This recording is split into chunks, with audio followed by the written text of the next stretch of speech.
lot of people talk about getting steps into their day. I have to get steps. People have wristbands that monitor their steps and their activity. How many steps do you think we should be aiming for? And again, ways to kind of get those steps in where we might not even think about. I think, you know, it's interesting you say that, because there's this kind of, I don't know if it's this sexy thing on the internet that you're supposed to get 10,000 steps in a day. Right, you know, that's the number right. that's thrown out there. I think traditionally and historically it's something that came out in Japan. I want to say in the 60s. Okay.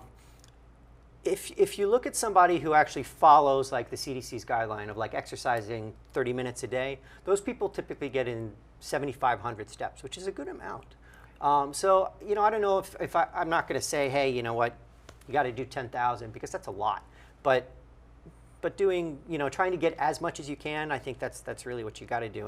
And again, since we're talking about walking to work, this is an excellent way you can do that.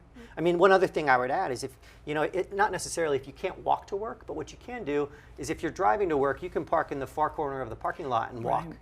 Or if you have got a parking garage, you can park at the top and walk up and down the stairs. It's an easy way to get exercise in. Yeah, that's actually a really good point. And maybe if we do step it up a notch from, say, taking a walk to work or trying to get those steps in around the neighborhood a little bit, if we do want to step things up a notch, how can we also kind of gauge, even if our own breathing, you know, if we are really kind of pushing it, or if we're kind of just taking it easy, or, you know, getting a little bit of moderate activity in? I think the interesting thing about that is it's not necessarily the speed that you're walking, but it's actually the effort of walking in itself. So right. the amount of calories that you burn is probably more related to the distance that you walk and your weight and the time rather than the speed. So yes, for sure, you'll burn more calories if you walk faster, farther, because you'll get more exercise in during that time. I mean, that makes sense.